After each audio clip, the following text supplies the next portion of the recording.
اعوذ باللہ من الشیطان الرجیم بسم اللہ الرحمن الرحیم۔ تو سورہ بقرہ کی آیت نمبر 187 سے ابھی سٹارٹ کریں گے۔ 187 کیا ہے کہ حلال کر دیا گیا ہے تمہارے لیے روزے کی راتوں میں بے حجاب ہونا اپنی بیویوں سے۔ وہ پوشاک ہے تمہارے لیے، تم پوشاک ہو ان کے لیے۔ اللہ کے علم میں ہے تم اپنے آپ کے ساتھ خیانت کر رہے تھے، تو اللہ نے تم پر نظر رحمت فرمائی اور تمہیں معاف کر دیا۔ تو اب تم ان کے ساتھ تعلق قائم کرو اور تلاش کرو اس کو جو کچھ اللہ نے تمہارے لیے لکھ دیا ہے، اور کھاؤ پیو یہاں تک کہ واضح ہو جائے تمہارے لیے فجر کی سفید دھاری سیاہ دھاری سے۔ پھر رات تک روزے کو پورا کرو اور ان سے مباشرت کرو جبکہ تم مسجدوں میں حالت اعتکاف میں ہو، تو اس میں کوئی مباشرت مت کرو، یہ اللہ کی حدود ہیں، پس ان کے قریب بھی مت جاؤ۔ اس طرح اللہ واضح کرتا ہے اپنی نشانیوں کو لوگوں کے لیے تاکہ وہ تقوی کی روش اختیار کریں۔ اب یہ آیت روزے کے احکام سے متعلق ایک بڑی طویل آیت ہے۔ اب یہود ہے کہ ہاں یہ تھا کہ روزہ شام کو ہی شروع ہو جاتا تھا، رات کو بھی روزے میں ہی گزرتی تھی، تو ان کا اپنی بیویوں کے ساتھ تعلق قائم نہیں ہو سکتا تھا، ان کے ہاں سحری وغیرہ کا کوئی تصور نہیں تھا۔ جیسے ہی رات کو سوتے روزہ شروع ہو جاتا، اگلے دن غروب آفتاب تک روزہ رہتا۔ اب ہمارے لیے روزے میں نرمی کر دی گئی، ایک تو رات کو روزے سے خارج کر دیا، صرف دن کا ہے، اور رات کے وقت روزے کی ساری پابندیاں ختم ہو جاتی ہیں۔ اس لیے کہا ہے کہ یہ آسان کر دیا گیا ہے کہ تم راتوں کو، روزوں کی راتوں کو بیویوں سے مقاربت کر سکتے ہو، وہ تمہارے لیے لباس ہیں اور تم ان کے لیے لباس ہو۔ اللہ کے علم میں ہے کہ تم اپنے آپ ساتھ جو خیانت کر رہے تھے، یعنی تم ایک کام کر رہے تھے جو گناہ نہیں ہے لیکن تم سمجھتے تھے کہ گناہ ہے، پھر بھی اس کا ارتکاب کر رہے تھے۔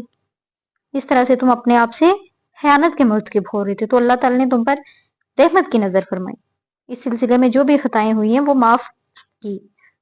اب تم ان کے ساتھ تعلق قائم کر سکتے ہو اور تلاش کرو اپنے لیے جو اس نے تمہارے لیے لکھ دیا ہے، یعنی اولاد، اور کھاؤ پیو یعنی صبح صادق ہونے تک، جب رات کی دھاری صبح کی سفید دھاری کے ساتھ بدل جائے تو اس ٹائم تک کھاؤ پیو، سحری ہے، سحری میں برکت ہے، اور پھر رات تک یعنی غروب آفتاب تک روزے کو پورا کرو، لیکن پھر ان سے مباشرت مت کرو جبکہ تم مسجدوں میں حالت اعتکاف میں ہو۔ یہ رعایت جو تمہیں دی جا رہی ہے اس میں ایک یہ ہے کہ جب تم مسجدوں میں ہو اعتکاف میں تو پھر اپنی بیویوں سے رات کے دوران کوئی بھی تعلق قائم نہ کرو، یہ اللہ کی حدود ہیں۔ اللہ کی طرف سے جو چیز مقرر ہو گئی ہے وہ اس کے قریب بھی مت جاؤ، اس حدود کے اندر رہو۔ آخری حد تک چلے جاؤ گے تو اندیشہ ہے کہ کہیں اس حد کو عبور نہ کر جاؤ۔ اس طرح کیا ہے کہ اللہ اپنی نشانیاں لوگوں کے لیے واضح کرتا ہے تاکہ وہ متقی ہوں، ان میں تقوی پیدا ہو، تقوی کی روش پیدا ہو۔ آیت نمبر 188 کیا ہے؟ اور تم اپنے مال آپس میں باطل طریقوں سے ہڑپ نہ کرو اور اس کو ذریعہ نہ بناؤ حکام تک پہنچنے کا، تاکہ تم لوگوں کے مال کا کچھ حصہ ہڑپ کر سکو گناہ کے ساتھ، اور تم اس کو جانتے بوجھتے کر رہے ہو۔ یہ تقوی کے لیے معیار ہے اور کسوٹی ہے۔ جو شخص حلال پر قانع ہو گیا، حرام خوری سے بچ گیا، وہ متقی ہے، ورنہ نمازوں روزوں کے انبار کے ساتھ جو شخص حرام خوری کی روش اختیار کیے ہوئے ہے وہ متقی نہیں ہے۔ اب لوگ اس بات پہ غور نہیں کرتے، ہمارا بھی یہی حال ہے کہ ہم نماز روزے تو کرتے ہیں لیکن اس کے ساتھ ہم حرام خوری کی روش اختیار کیے ہوتے ہیں۔ آیت نمبر 189 کہ یہ آپ سے پوچھ رہے ہیں کہ چاند کی گھٹتی بڑھتی صورتوں کے بارے میں، کہہ دیجئے یہ لوگوں کے لیے اوقات کا تعین ہے اور حج کے لیے ہے، اور یہ کوئی نیکی نہیں ہے کہ تم گھروں میں ان کی پشت کی طرف سے داخل ہو، بلکہ نیکی تو اس کی ہے جس نے تقوی اختیار کیا، اور گھروں میں داخل ہو ان کے دروازوں سے، اور اللہ کا تقوی اختیار کرو تاکہ تم فلاح پاؤ۔ اب اللہ تعالیٰ نے ایک کیلنڈر لٹکا دیا کہ چاند کو دیکھ کر معلوم کرو کہ اس کی پہلی تاریخ کیا ہوگی۔ کچھ دنوں کے بعد نصف چاند کو دیکھ کر پتہ چل گیا کہ جی ہفتہ گزر گیا، 2 ہفتے ہو گئے تو چاند پورا ہو گیا، اب اس نے گھٹنا شروع کر دیا۔ تو گویا یہ ایک نظام ہے لوگوں کے لیے اوقات کار کے تعین کے لیے، اور اس سے میں نے خاص طور پر سب سے اہم معاملہ حج کا ہے۔ اور اہل عرب ایام جاہلیت میں بھی حج تو کر رہے تھے، مناسک حج کی کچھ بگڑی ہوئی شکلیں بھی موجود تھیں، اور اس کے ساتھ انہوں نے کچھ بدعات و رسوم کا اضافہ بھی کر لیا تھا۔ ان میں سے ایک بدعت یہ تھی کہ جب وہ احرام باندھ کر گھر سے نکل پڑتے، اس کے بعد اگر انہیں گھروں میں داخل ہونے کی ضرورت پیش ہوتی تو گھروں کے دروازوں سے داخل نہیں ہوتے، بلکہ پیچھے سے دیوار پھلانگ کر آتے تھے، اور سمجھتے تھے کہ یہ بڑا تقوی ہے۔ فرمایا یہ سرے سے کوئی نیکی کی بات نہیں ہے کہ تم گھروں میں ان کے پیچھے سے داخل ہو، بلکہ اصل نیکی تو وہ ہے جو تقوی کی روش اختیار کرے، اس کی نیکی ہے، اور حدود الہی کا احترام رکھے۔ اصل نیکی یہ ہے، اور گھروں میں ان کے دروازوں سے داخل ہو اور تقوی اختیار کرو تاکہ تم فلاح پاؤ۔ آیت نمبر 190 کیا ہے؟ اور قتال کرو اللہ کی راہ میں ان سے جو تم سے قتال کر رہے ہیں۔ اب یہ دیکھیں، یہ قتال کا حکم آ گیا، یعنی عبادت، معاملات، انفاق اور قتال، یہ ان میں سے چوتھی لڑی ہے۔ فرمایا کہ اللہ کی راہ میں ان سے قتال کرو جو تم سے قتال کر رہے ہیں، لیکن حد سے تجاوز نہ کرو، بے شک اللہ حد سے تجاوز کرنے والوں کو پسند نہیں کرتا۔ یعنی جو تمہارے ساتھ لڑائی کرتے ہیں، جو حق کی وجہ سے ہو کے تو نہ حق تم سے لڑائی کرتے ہیں، ان کے ساتھ تم بھی کرو، لیکن حد سے تجاوز نہ کرو، کیونکہ اللہ حد سے تجاوز کرنے والوں کو پسند نہیں کرتا۔ آیت نمبر 151 کیا ہے؟ 91 نمبر 151 کیا ہے؟ 91 اور انہیں قتل کرو جہاں کہیں بھی انہیں پاؤ، اور نکالو ان کو وہاں سے جہاں سے انہوں نے تم کو نکالا، اور فتنہ قتل سے بھی بڑھ کر ہے۔ اور ہاں، مسجد حرام کے پاس ان سے جنگ مت کرو جب تک وہ تم سے اس میں جنگ نہ چھیڑے، پھر اگر وہ تم سے جنگ کریں تو ان کو قتل کرو، یہی بدلہ ہے کافروں کا۔ مہاجرین جب مکہ مکرمہ سے نکالے گئے تھے، وہاں پر محمد صلی اللہ علیہ وسلم اور آپ صلی اللہ علیہ وسلم کے ساتھی اہل ایمان پر وہ انہوں نے زندگی تنگ کر دی تھی، تبھی تو آپ صلی اللہ علیہ وسلم نے ہجرت کی۔ اب حکم دیا جا رہا ہے کہ نکالو انہیں وہاں سے جہاں سے انہوں نے تمہیں نکالا ہے، اور فتنہ جو ہے وہ قتل سے بھی بڑھ کر ہے۔ اب کفار مشرکین سے قتال کے ضمن میں کہیں یہ خیال نہ آئے کہ قتل اور خون ریزی کی بری بات ہے، یاد رکھو کہ فتنہ اس سے بھی زیادہ بری بات ہے۔ فتنہ کیا ہے؟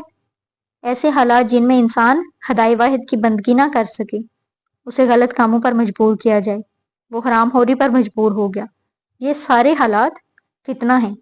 تو واضح ہے کہ قتل اور خون ریزی اتنی بری شے نہیں ہے جتنی فتنہ ہے، لیکن یہ ہے کہ مسجد حرام کے پاس وہ امن کی جگہ ہے، وہاں ان سے جنگ نہ کرو، لیکن اگر وہ تم سے جنگ کریں تو پھر تم ان کو قتل کر دو، اور کافروں کا یہی بدلہ ہے۔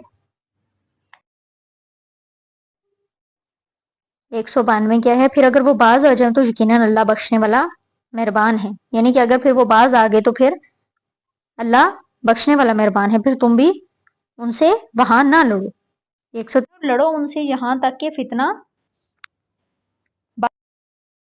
اللہ کا ہو جائے، پھر اگر وہ باز آ جائیں تو کوئی زیادتی جائز نہیں ہے مگر ظالموں پر۔ اب دعوت محمدی صلی اللہ علیہ وسلم کے ضمن میں اب یہ جنگ کا محلہ ہے، مرحلہ جنگ کا شروع ہو گیا ہے۔ مسلمانہ جون لو مطلب ایک دور وہ تھا کہ 12-13 برس تک تمہیں حکم ملا کہ اپنے ہاتھ باندھے رکھو، ماریں کھاؤ لیکن ہاتھ مت اٹھانا۔ اب تمہاری دعوت اور تحریک نئے دور میں داخل ہو گئی ہے۔ اب جب تمہاری تلواریں نیام سے باہر آ گئی ہیں تو یہ نیام میں نہ جائیں گی جب تک کہ فتنہ ختم نہ ہو جائے اور دین اللہ کے لیے ہی ہو جائے اور اللہ کا دین قائم ہو جائے۔ پھر اگر وہ باز آ جائیں تو پھر کوئی زیادتی جائز نہیں ہے، مگر ظالموں کے لیے یہ حکم نہیں ہے۔ 194 آیت نمبر، حرمت والا مہینہ بدلہ ہے حرمت والے مہینے کا، اور حرمات کے اندر بھی بدلہ ہے، تو جو کوئی بھی تم پر زیادتی کرتا ہے تم بھی اس کے خلاف کارروائی کرو جیسے کہ اس نے تم پر زیادتی کی، اور اللہ کا تقوی اختیار کرو اور جان لو کہ اللہ متقیوں کے ساتھ ہے۔ یعنی اگر انہوں نے جو حرمت والے مہینے ہیں ان کی بے حرمتی کی تو اس کے بدلے میں یہ نہیں ہوگا کہ ہم تو ہاتھ پر ہاتھ باندھ کر کھڑے رہیں کہ یہ حرمت والے مہینے ہیں۔ اب ان کے ہاں یہ طے تھا کہ 4 مہینوں میں کوئی خون ریزی نہیں ہوگی، کوئی جنگ نہیں ہوگی، یہاں تک کہ کوئی باپ کے قاتل کو بھی پا لے تو وہ اس کو قتل نہیں کرے گا۔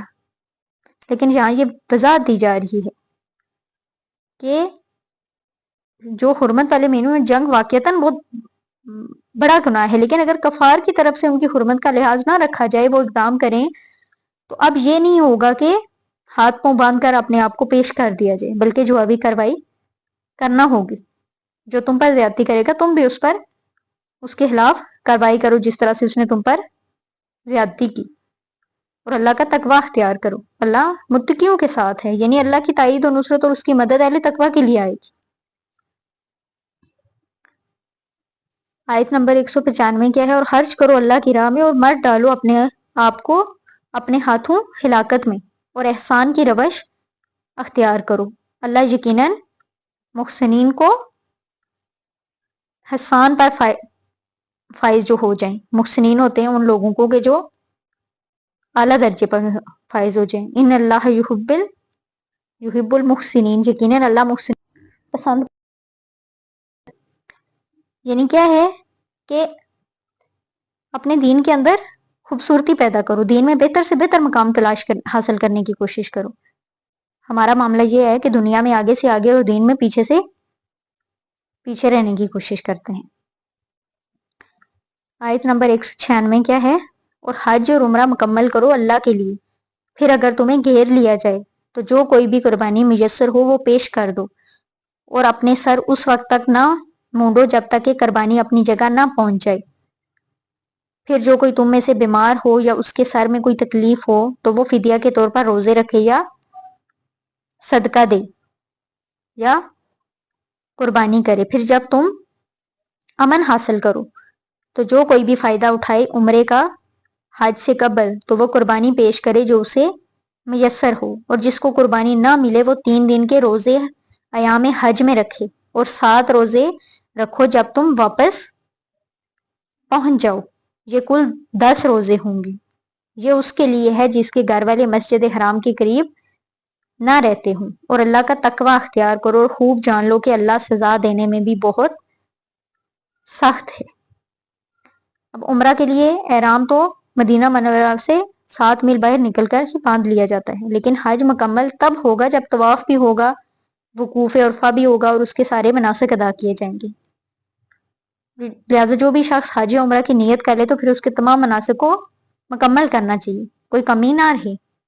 لیکن اگر تمہیں روک دیا جائے، جیسا کہ صلح حدیبیہ کے ٹائم پہ ہوا، عمرہ کے لیے بغیر ہی واپس جانا پڑا، مشرکین مکہ اڑ گئے تھے کہ مسلمانوں کو مکہ میں داخل نہیں ہونے دیں گے، تو اس لیے کیا ہے کہ انہیں اگر کوئی بھی قربانی میسر ہو تو وہ یعنی جہاں جا کر قربانی کا جانور ذبح کرنا ہوتا ہے وہاں پہنچ نہ جائے۔ اگر آپ کو حج عمرہ سے روک دیا گیا اور آپ نے قربانی کے جانور آگے بیچ دیے تو آپ کو روکنے والے ان جانوروں کو نہیں روکیں گے، اس لیے ان کا گوشت تو انہیں کھانے کو ملے گا۔ اب اندازہ کر لیا جائے کہ اتنا وقت گزر گیا کہ قربانی کا جانور اپنے مقام پر پہنچ گیا ہوگا، تو پھر کیا ہے کہ اس وقت وہ اپنے سر منڈوا لیں. لیکن پھر تم میں سے کوئی اگر بیمار ہو, زخم وغیرہ ہو, اور اس کی وجہ سے بال کٹوانے مشکل ہو جائیں, تو وہ کیا کرے کہ فدیہ کے طور پر روزے رکھے یا صدقہ کرے. یہاں اس کی وضاحت احادیث سے بھی ہوتی ہے کہ یا تو 3 دن کے روزے رکھے, یا 6 مسکینوں کو کھانا کھلایا جائے, یا کم از کم ایک بکری کی قربانی دی جائے. اور پھر جب تمہیں امن حاصل ہو جائے تو سیدھے بیت اللہ پہنچ سکتے ہو, اور جو کوئی بھی فائدہ اٹھائے عمرے کا حج سے قبل تو وہ قربانی پیش کرے جو بھی اسے میسر ہو. اب رسول صلی اللہ علیہ وسلم کی بعثت سے پہلے اہل عرب کے ہاں ایک سفر میں حج اور عمرہ دونوں کرنا گناہ سمجھا جاتا تھا. ان کے نزدیک یہ کعبہ کی توہین تھی. حج کے لیے ان کے ہاں 3 مہینے شوال, ذوالقعدہ اور ذوالحج تھے, جبکہ رجب کا مہینہ عمرے کے لیے مخصوص تھا اور عمرے کے لیے علیحدہ سفر کرتے تھے. اب یہ بات حدود حرم میں رہنے والوں کے لیے تو آسان تھی, لیکن اس امت کو پوری دنیا میں پھیلانا اور دور دراز سے سفر کر کے آنے والوں کے لیے اس میں مشقت تھی. لہٰذا شریعت محمدی میں لوگوں کے لیے جہاں اور آسانیاں پیدا ہوئی, وہاں حج اور عمرہ کے ضمن میں یہ آسانی بھی پیدا کی گئی کہ ایک ہی سفر میں حج اور عمرہ دونوں ہو سکتے ہیں.